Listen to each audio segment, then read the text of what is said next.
And it is recording. All right. Again, welcome everybody tonight to the Rotary Club of Motorcycling Rotarians. We're very pleased to be hosting to the rest of IFMR of North America. And tonight, our own member of both IFMR North America and our Rotary Club, Terry Moore, has agreed to lead the discussion tonight about ride planning. Without any further ado, I'm going to mute everybody and then I'll unmute you, Terry. And if you need to ask him a question, just feel free to unmute yourselves. Any questions before I do that? How do you unmute yourself? You see there on the screen the little your mic button there on the lower left side of the screen there? No, maybe I forgot the full one. I think you can also click on your picture and unmute yourself too. Is that right or not? No, I'm not seeing any. We see where it says share screen and all that stuff? You have to go to full screen. Yeah, I've got full Hey, screen, Jerry, I don't see any mute. I just tried that. If you click on your picture, I had a box show up in the upper right corner to set on mute. Yeah, there you go. Just put your mouse over top of your picture. And there's a spot where you can say mute. You see where the okay, there you go. I saw. Yeah. All right, I'm going to mute everybody then.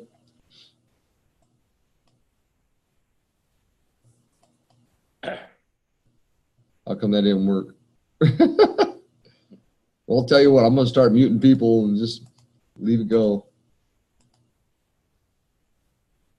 Terry, you should be good. Okay, let me see if I can share my screen here. Can't do it that way.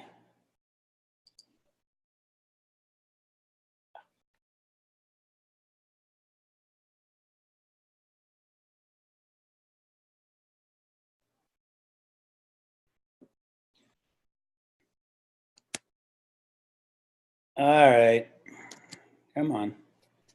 Got to be smarter than a computer. Sometimes this doesn't work.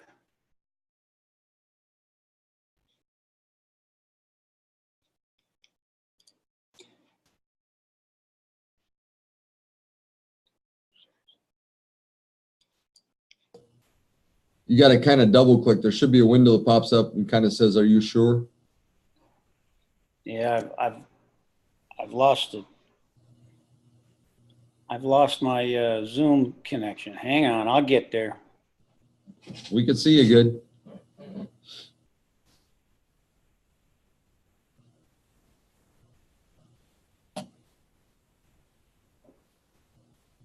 I can't minimize this window.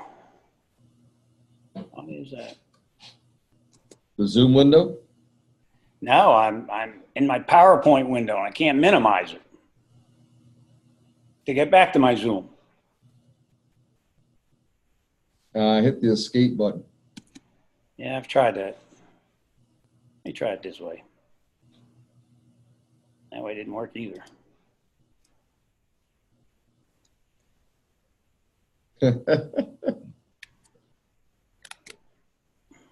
All right, I'm back to my Zoom. Hang on, let me share the screen first. And let's see if I can then get to my PowerPoint. All right, what are you seeing? Are you seeing my history? You're not sharing anything yet. All right, let me try that again. At least this week you got voice. Yeah. This week I got voice, you're right.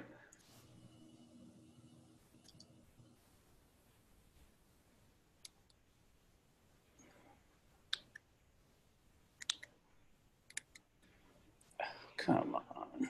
It was sharing yesterday.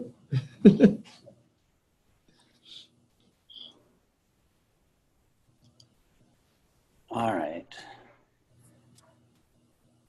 On my desktop.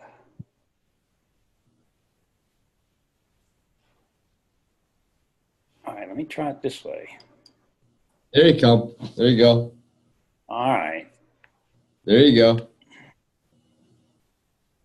All right, so let's go. Let's start with me. How's that? Gotcha. I'm a charter member of the Somerville Evening Club in South Carolina. We've been chartered about 10 years now.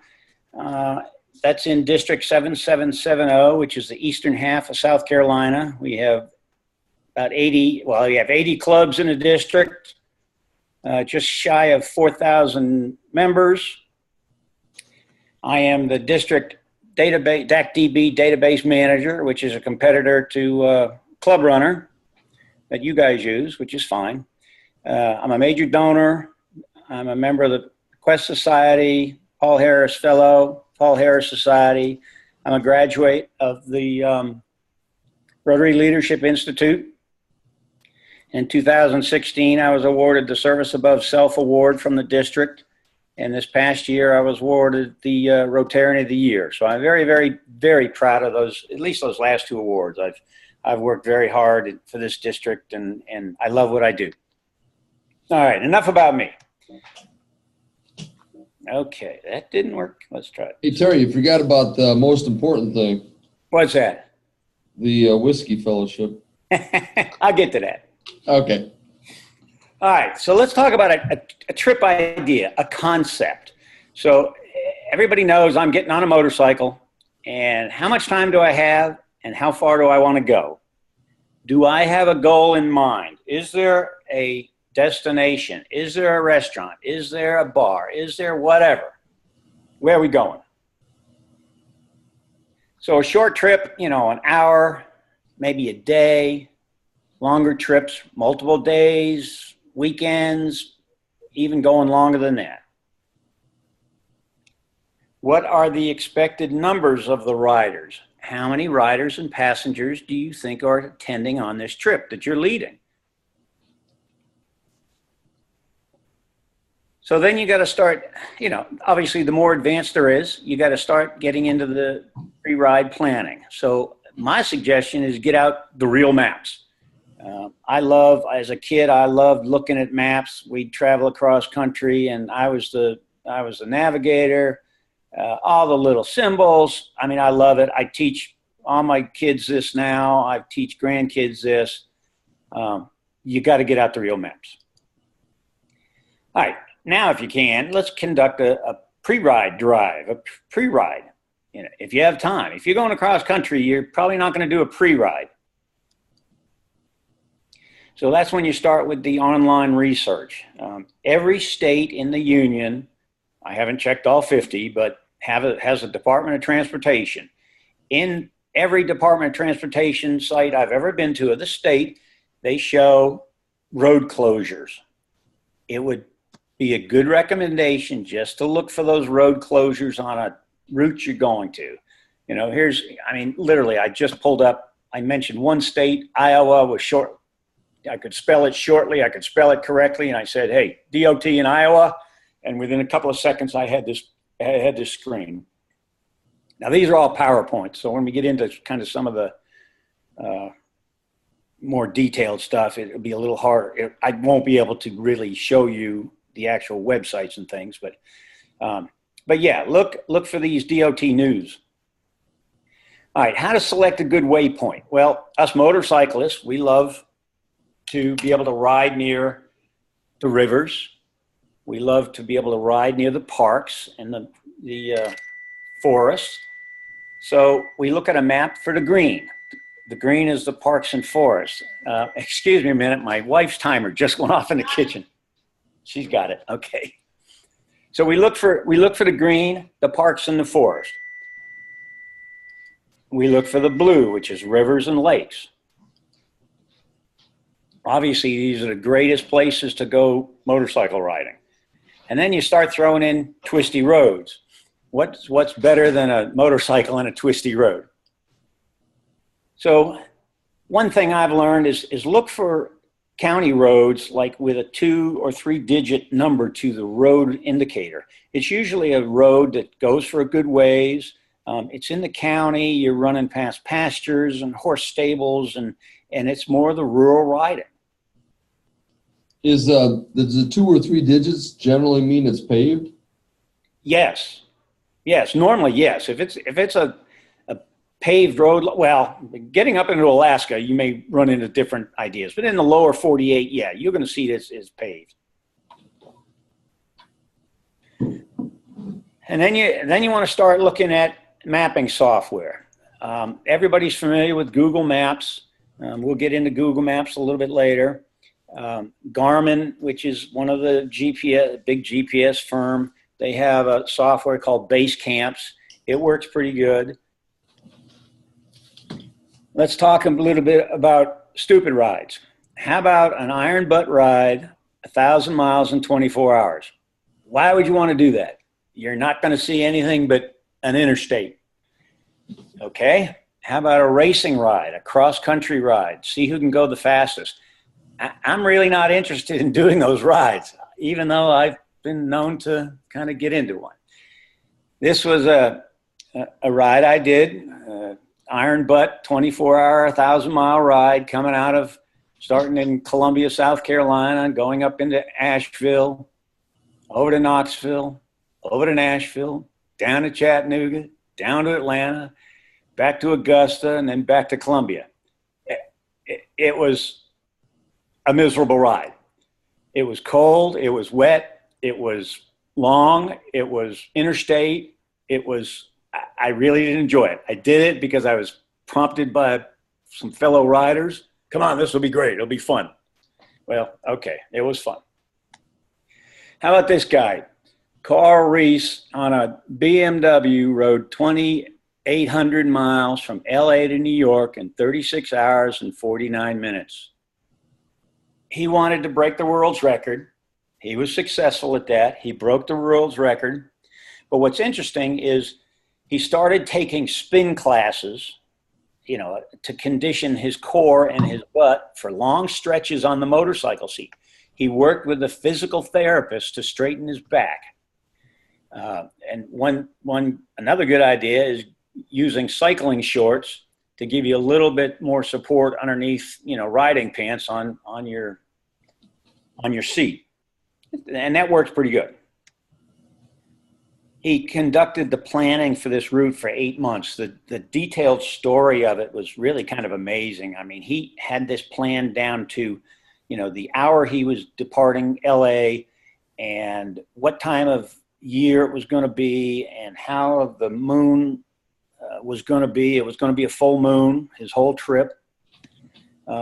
He was successful in doing it. He's got the Guinness World Record for it.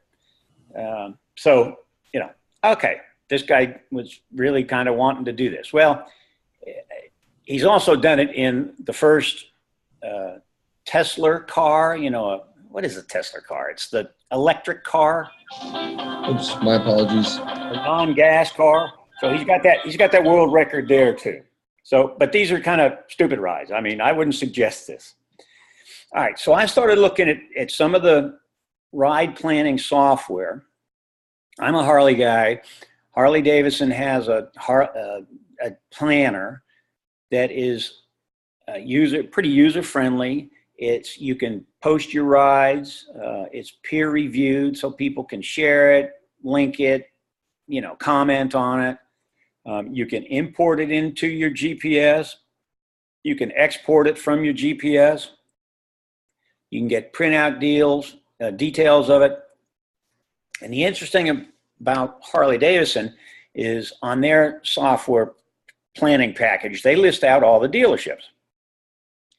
Well, Harley gives free coffee to anybody that rides at the dealership. And if you're out traveling for the day, it's nice to be able to have a restroom and a free cup of coffee to pull in and look around the dealership and buy a new t-shirt. And, you know, so I use this quite a bit.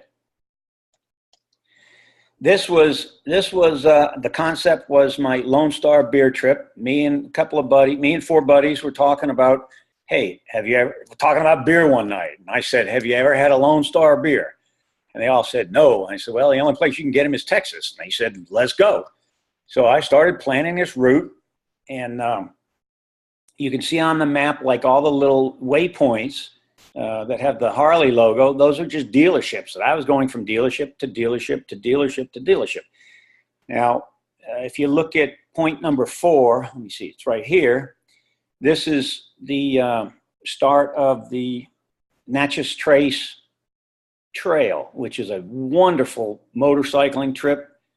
The problem is the speed limits are limited to 35 miles an hour because it's a national park, and it goes from Nashville all the way down to Natchez, Mississippi. So we said, oh, that's a great trip. And then we realized it was 35 miles an hour. And we go, we don't want to go that slow because that'll take up a long time. Well, fortunately for us that we timed it just so that the federal government went into furlough and pretty much the entire state national park was closed down with the exception of the main street, the main road. So we were cruising at, 65 through these beautiful woods. And I mean, it was gorgeous. If you ever get a chance, hit that trail. All right, so we go down to Austin. And all right, this was, so what I did was I took the, every day, I plotted out start point and end point. This was day 3. It was 327 miles, 300 miles on back roads in rural areas. Is a nice, safe, very comfortable trip. So plotting out this trip every day, we did 4 days getting there and 4 days, well, really 5 days getting back. So I plotted the trip every day, pretty much the route we were going. And then, obviously imported that into my GPS. Now, this was one of the ride to the top of the Rockies, and I just threw this in there as an example of the peer sharing that's done on the Harley website. And, this is a nice ride. Somebody else has already got it plotted out for me. If I'm in the area, I might jump on it and go for it. So that's the Harley Davidson trip planner software. It works pretty good. The next I went to, Honda has a competing project planner. I discovered that, and maybe it's because I'm not a registered Honda owner or not, it was only limited to 25 points of interest.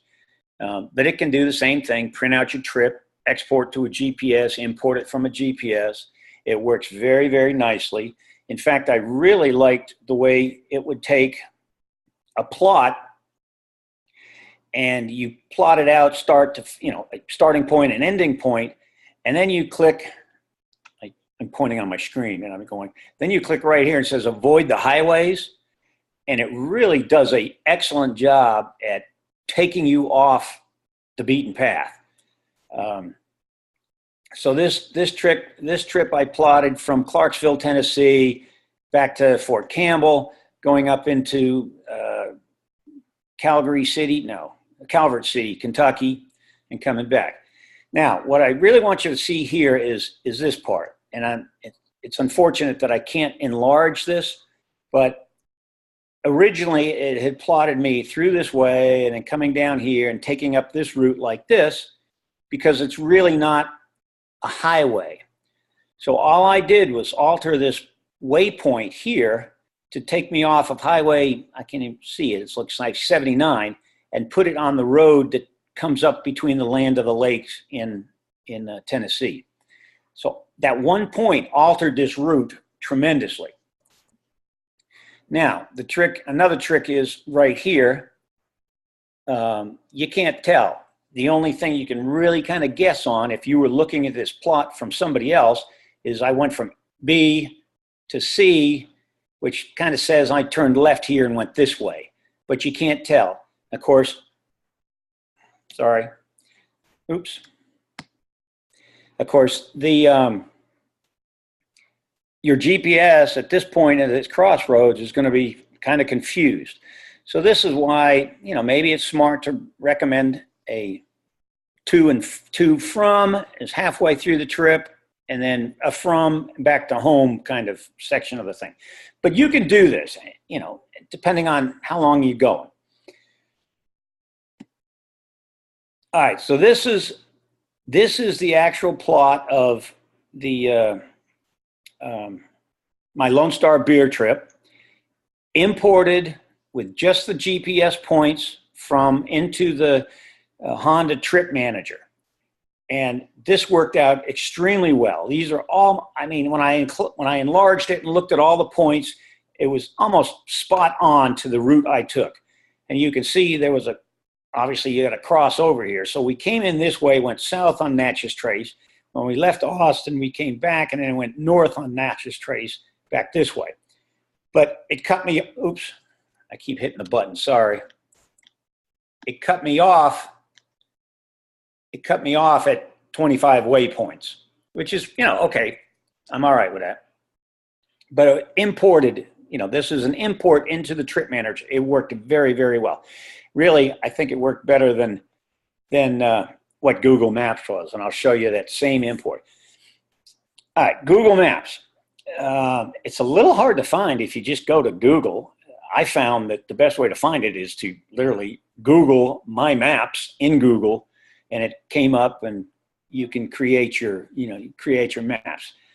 You can export to a GPX file, which is the file that you use for your navigator.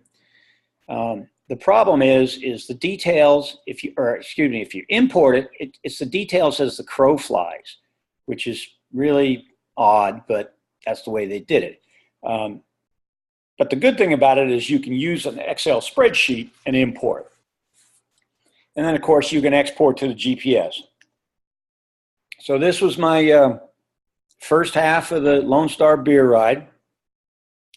The actual plotting, and this was, again, in the Harley, originally in the Harley planner. So that's this picture. And this is what Google Maps imported. And when you zoomed in on this, I mean, it's as the crow flies. Most of these lines aren't even underneath a road anywhere. So importing into Google Maps was a total failure as far as I was concerned. And again, here's the to and from route to Austin and back on the Lone Star ride, imported into Google Maps. It gives you a general idea of the direction you're going and how you're going, but it's worthless for, an actual turn-by-turn directions. And again, here's just another little larger version of it.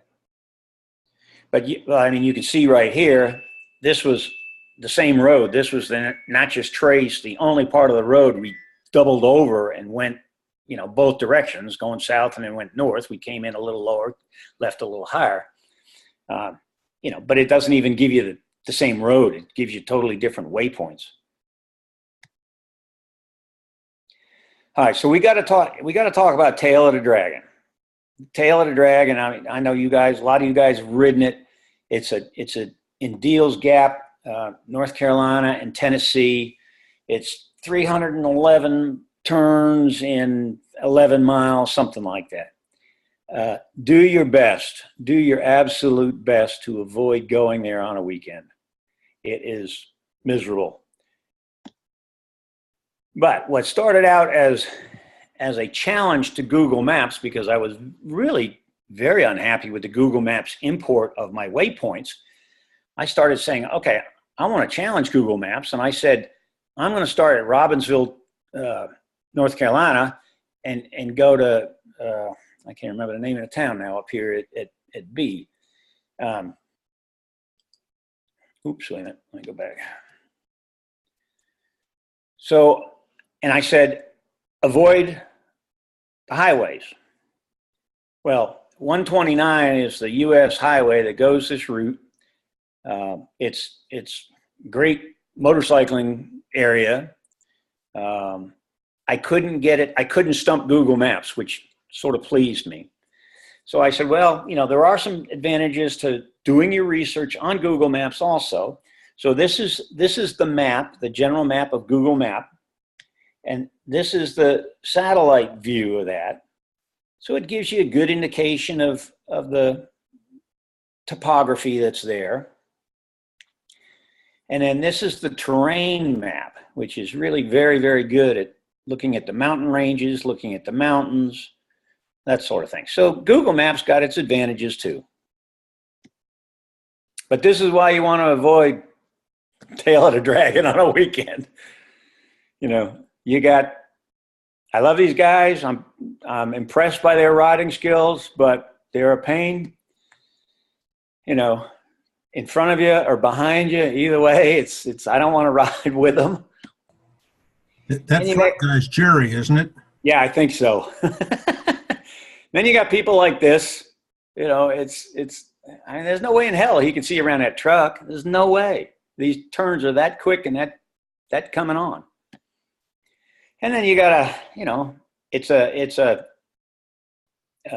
U.S. highway, so truckers just see it's 129. I can go that way. You know, it's like there's all kinds of signs that say 18-wheelers. We strongly suggest you don't come this way, but they can't stop them from going that way.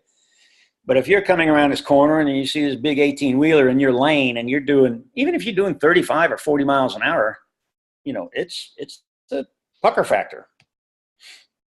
And this is usually why that there's a stall or happening on the road. If you get stuck in traffic, you usually just turn around and go the other way because most people are just out here riding the road.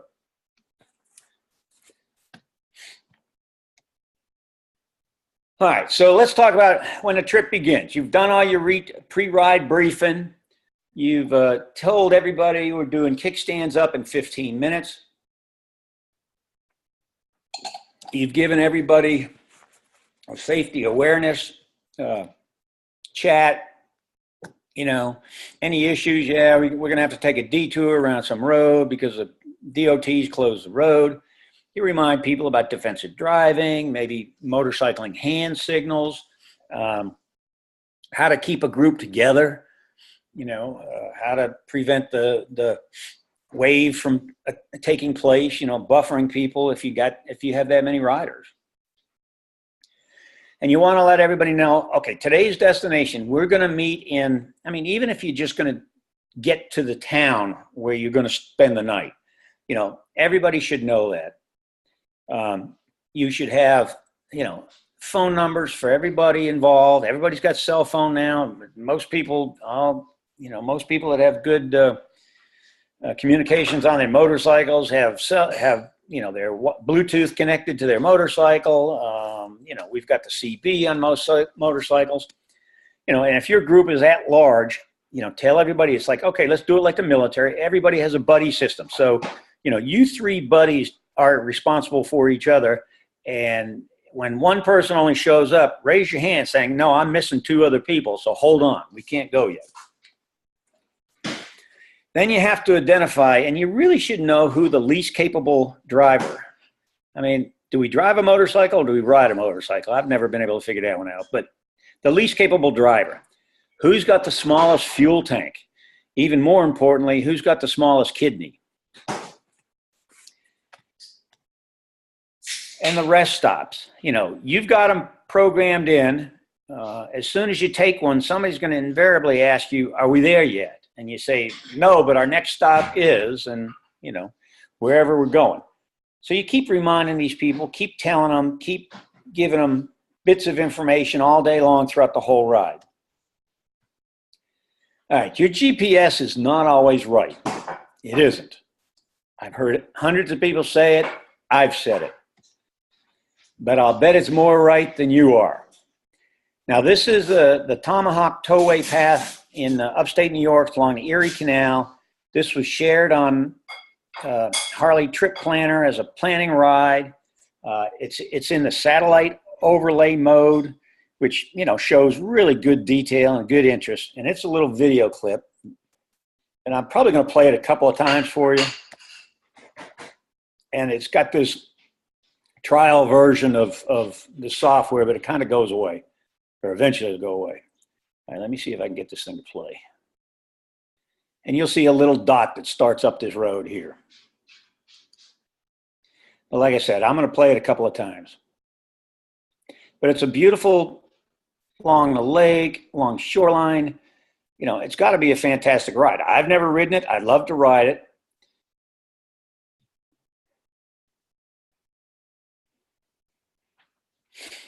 All right, let me play that again.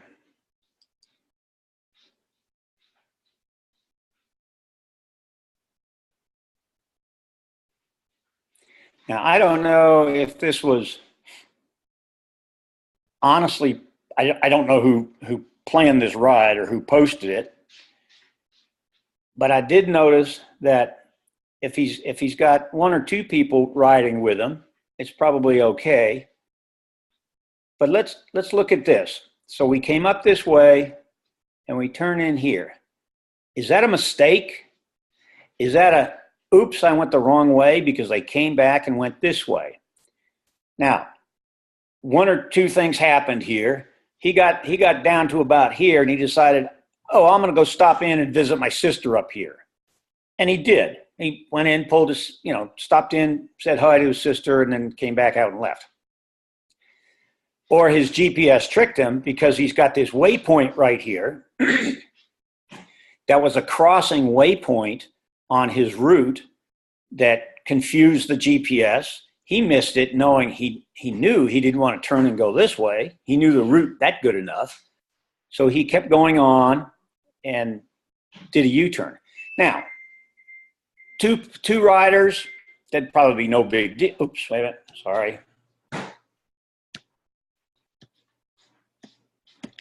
I hit my mouse again, sorry. All right, so two riders coming into here would be no big deal. What if he was leading a 40 motorcycle ride and made this mistake? I recommend people stay together. Everybody go up here. We'll do 40, U-turns right here in this guy's subdivision, and then we'll come back and correct it. I ride with a bunch of cops who know 99% of the time where we're going, and invariably, I'm going to make the mistake and go up this way, and half my club is going to stop right here, literally in the middle of the road, going, hey, you're going the wrong way. Come back, come back, come back. Or some of them will turn left and continue on, and some of them will just wait for me here. Some of them will follow me up. I recommend, as a road captain, say, just stay with the pack. Just stay with the pack. If we make a mistake, we're all going to get turned around. We're going to go our own way again. But this could have been prevented by taking this waypoint and moving it from that spot over to here, because that would have forced the GPS to make that turn. And it would have solved, if this was a mistake, it would have solved the issue. So positioning of your waypoints is very, very important. All right, so the end of the day, everybody's gassed up, and I recommend you gas up for the end of the day. Everybody's having dinner, eating dinner. You take a moment, stand up, great ride today. Listen, we're going to try to pull out at 7:43 in the morning. So everybody be ready by 7:30. And that's when you go and join the Rotary Whiskey Fellowship. This is a shameless little plug of the Rotary Whiskey Fellowship that was started by me and my wife here in South Carolina. Why? Because they didn't have one. And he said, well, we need to start one. Okay, that's my shameless plug. But we don't whiskey and ride. But we don't whiskey and ride, she just yelled too. Okay, so the end of the day, you're the end of the day for the group. You can start having that beer, start having that cocktail, but you're not done yet. You're not done yet. Everybody's been fed. Everybody's gassed up. Your next day planning has still got to take place. So your overnight hotel room is studying of the next day's map, studying of the next day's route, having the highways written down. Personally, this is the way I do it. We're going to take off on Georgia 61, going to Billsville till I cross US 40 north, going to Waynesville, and I just made these towns up, to Tennessee 456, to Swain. I literally write them down on a sheet of paper, almost identically to this. I have them usually mounted in a magnetic mount that sits on the gas tank. Even though I got a GPS, I still have the old backup. You've got to do a weather review. Then you've got to set your alarm, and then you got to get to sleep. So these were the sites pretty much I used for a lot of this trip planning PowerPoint I've done for you. There are some other ones out there that I found in addition to these that were pretty good. All of them seem to have some sort of good points about them. some have good points, some have bad points. No matter which one you're using, as long as you're familiar with it and you feel comfortable with that route and you're plotting, you'll be fine. We got any questions by anybody?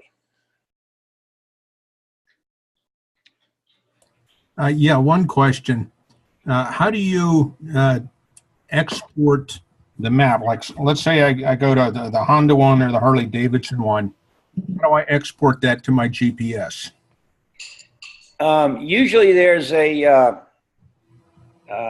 export feature that'll be listed there as an option, and it puts it out into that GPX software format that I found that most navigation systems use, and that's what you import with. All of the data that I was importing and exporting in all these slides was done with the GPX files.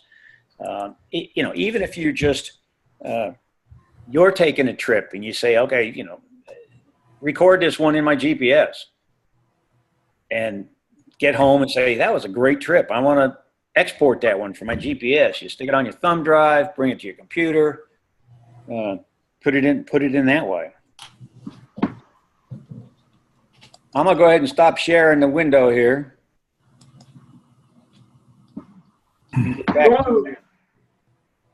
Get back to my regular screen. Good presentation. That was nice. Thank you. Terry. Thank you. Very good. Okay, I have a question, Terry. Have you ever used Google Maps Street View feature? Where you can kind of drag and drop a little dude on top of the map and it'll show you the actual picture that the car took when it drove by? Yes, in fact, Google Maps has gotten so good with their Street View capabilities, you can now take your GPS route and literally watch it, go from plot to plot to plot to plot. Yeah. Now, obviously, it's not a perfect photograph of Street View, but it's pretty damn good. From a planning standpoint, it's funny, when I was in the Army, when Google Maps was just kind of nascent, we actually would screenshot where we could from the satellite imagery and from the Google Street Map specific, when you had a major turn that you had to take when we were going to a field exercise or something in Colorado. We'd actually post that in the briefing, PowerPoint presentation, because I have my PowerPoint Ranger tab. In the PowerPoint presentation that would go out, there'd be a picture of the intersection. So something like that would be helpful if you're going to put together a packet for the ride. Yeah, absolutely. Google Earth works real well for that too. Right. They, I was really impressed with some of the features of Google. I was extremely surprised that when I put in that GPS to import, that has specific turns in it, specific routing, that it gave me, as the crow flies kind of image. I was shocked when I saw that. That's because you're old. Hey, Amanda, what was the name of that Google Maps feature? It's called Street View. So if you're on the Google Maps, down in the bottom right corner, you can, I think it's the bottom right, I'm on it. Yeah, bottom right corner, there's a little yellow guy. You can share your screen if you want. Yeah, go ahead and share your screen. You guys are going to see that I'm doing work instead of paying attention, but sure. Oh, no. Screen share. Let's give you guys this one. My bottom right shows transit. That's not the right screen. Wait, yeah. Can you guys see the tail of the dragon here? Yeah. So on the tail of the dragon, I Googled tail of the dragon. And then there's down here, there's this little dude. And you can grab him and drop him. Yep. And it'll show you what the actual road looks like. Right. That's Deal's Gap there on your left. It is. Yeah. Correct. Yeah, that's the very beginning of the start of the tail of the dragon, really. Yep. Yeah. If you go the other direction. Yeah, probably do Right. this. Probably not on the wrong side of the road too. Probably good. There you go. There you go. 360. Ah, I love that they've got GoPro rentals. That's funny. Yeah. Anywho, that's where it is. Have used that a lot. Terry, what was that route that you were showing there going down into Mississippi? Was it? The Natchez Trail. Natchez Trace Trail. How do you spell that? NAT. One of our. CHAV. No, CHEZ. CHEZ. Z. And it goes from Nashville to Natchez. Okay. The road, was it Roadrunner that we have? Is it Roadrunner? Yeah. The Roadrunner magazine has an article about that Natchez Trace and riding it. Trail of the Tears and several other ones. It's a good ride. Yeah, that was another big one, Trail of Tears. Yeah. It's a beautiful ride. It's just not Slow. 35 miles an hour. Has anybody used, or you mentioned using cycling shorts on a long trip, Terry? Yeah. That one guy did. Does anybody else, have you done that yourself, or is anybody? Yeah, I've tried it. Yep. And? Well, yeah, it's okay. For a long ride, you want a good, firm, a very hard seat. And people think, are you crazy? But if you think of it, the longer you sit in the saddle, the more things are being compressed. So if you start out with a soft saddle, which is for short riding, you're going to kill your butt. Those bones hit the plate very quickly. So you want a very firm, stiff seat for long rides. And I'm talking about being in the saddle for days and days. That's how I survived for 26 days in the saddle, was with a good, firm seat and an air hawk.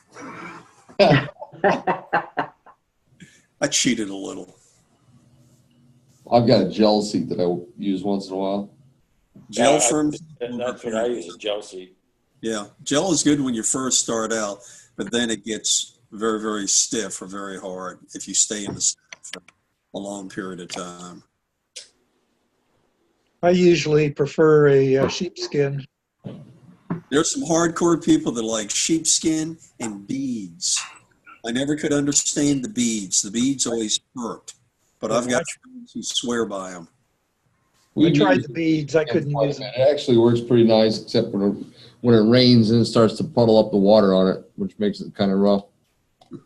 Makes you feel like you wet your pants? On a sheepskin. Yeah. You wet your pants. But it's actually kind of comfortable. It keeps you, it actually keeps you kind of cool when you're riding. You still have that day-long seat on, Jerry? I have it on. I'm going to give it I think I'm going to use it for the trip. That's the one we used. I had about 50 miles on it when we went to Alaska with that. You guys are happy with it, right? Oh, yeah. Yeah. I think you got the seat set up a little bit upright on that too, don't you? It'll give Debbie a good chance. For Debbie, if a Yeah. passenger, yes. Yeah, because I like to sit up straighter than leaning back. Which is why I like the seat on our new bike, because I sit up perfectly straight. I will remember to bring over the backrest this weekend. That's cool. Do you remember the site we used for the Ohio Athens stuff that we did? Need the Windy 9? Is that what it was? Yeah. Yes, the Ohio Windy 9, W-I-N-D-Y. To me it says windy, but they call it windy. Yeah, I'm going to share a couple of sites for people, and we should probably start collecting these because this would be kind of fun, and have our websites for them.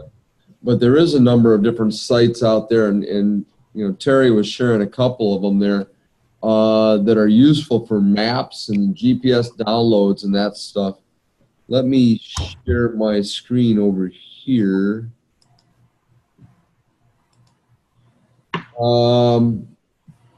There we go. We'll start over here. Yeah, who was it? That's what a good motorcycle looks like on the Trail of the Dragon there, John. That's not an Indian. That's not an Indian. Hey, Jerry, I don't see anything but a yellow thing. Anyway, here's a couple of my favorite sites. If you're doing anything down there in Tennessee and North Carolina, and you can order on these sites. This is called wildrides.info. And you can order these sites, these maps, and I've got a great fold-out map.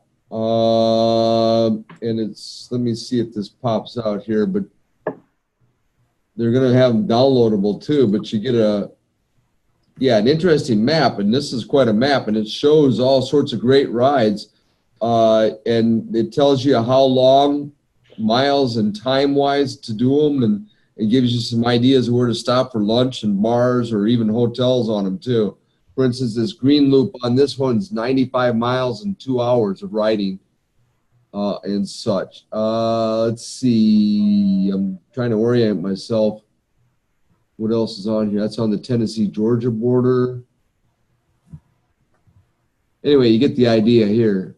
Where's North Carolina, Tennessee? There should be the Deals Gap on here somewhere.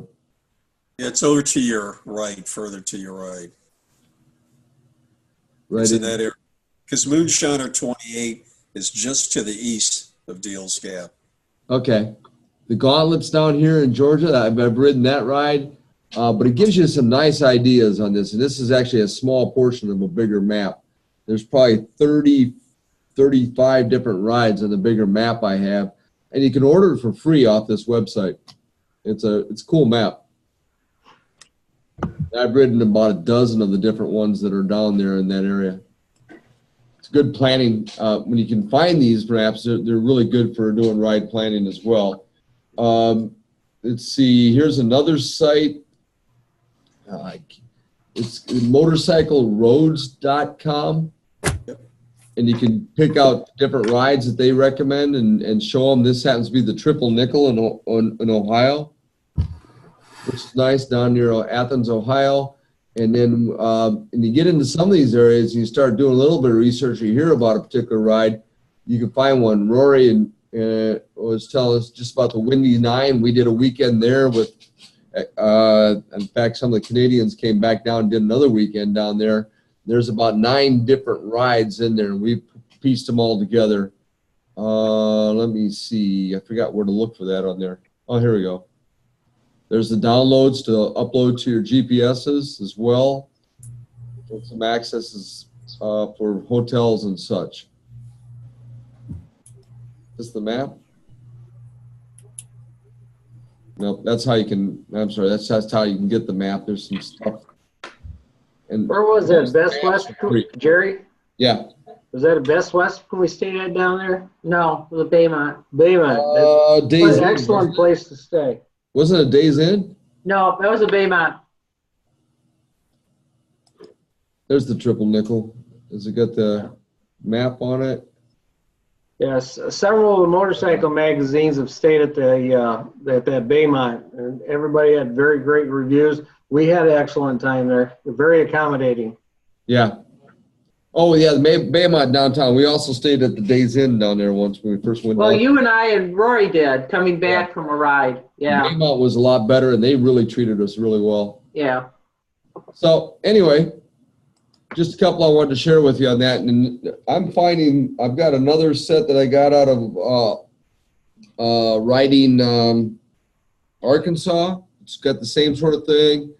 The maps, usually you can send them a quick email or a quick note or click on order here, and they send you the maps for free. And there's usually downloadable stuff for your GPSs from those places too. AppalachianBackroads.com. Can we put that up there? You're gonna share it. Well, I don't type that fast. I'm just throwing it out there. Appalachian Backroads. Appalachian Backroads, huh? Yep. Oh. There we go. It's coming up. Is this what you want? Yep, that's the one. We got all the different routes. Wow, look at that. All right. There you go. There's quite a nice map set up there as well. That'd be fun. Wow.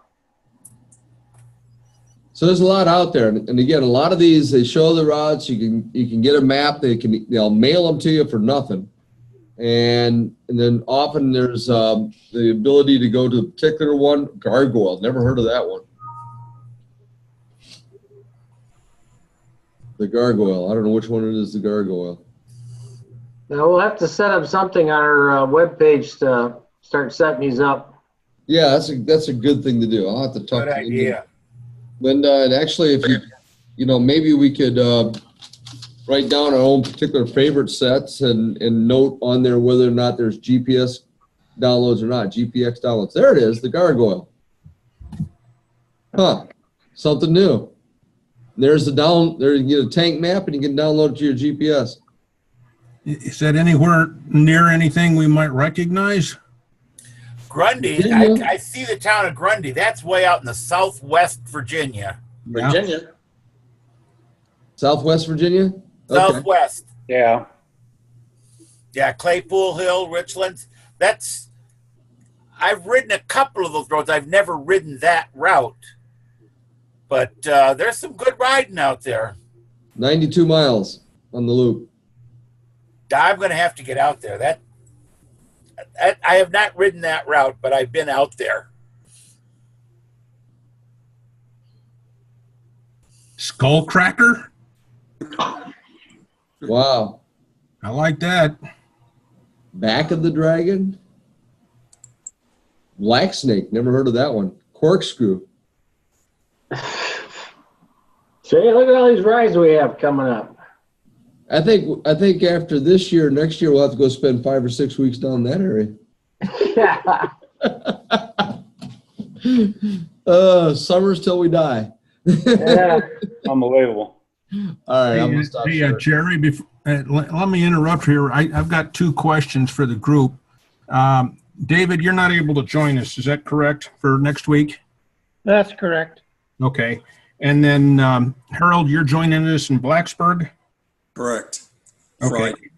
What's your last name, Harold? Hill. Think of hell and replace the E with an I. Got it. Remember it. I've made some modifications to the ride based on discussions with Bob Schreiner. Make it more fun and have more time for fellowship. And should be fun. Here's who I think I have, besides myself. Bob Schreiner, Ken Acton, Quinn Acton, Bruce Patterson, Glenda Jameson, Dave Knipe, Ken Betts, Michael Atkins, Rob Preston, Sam Lancer will be at day 1. And then Harold and Dave Buford will join us in Blacksburg. Did I miss anybody? I thought Amanda was going to drop over and buy you guys some Cokes or something. That's what I heard, beer, but that's a whole different story. I'm not old enough to buy beer. Yeah. Is it the truth? Is it beneficial to all No. Is it fair? Is it fair to all consumers? Are you saying drop it? I'm proud to be 38. I would love to join you guys, but I had a very large proposal dropped in my lap this morning, which is why I'm still sitting here. So probably won't be joining you for dinner. Okay, well, we'll hoist one in your memory. Memory? Honor. Yeah. Honestly, the way this thing's going, that might be entirely possible. Hey, before I'm going to stop the recording here in a second, but I just wanted to thank Terry. Thank you. Thank you. That together, and we really enjoyed it. Thank you. Tons.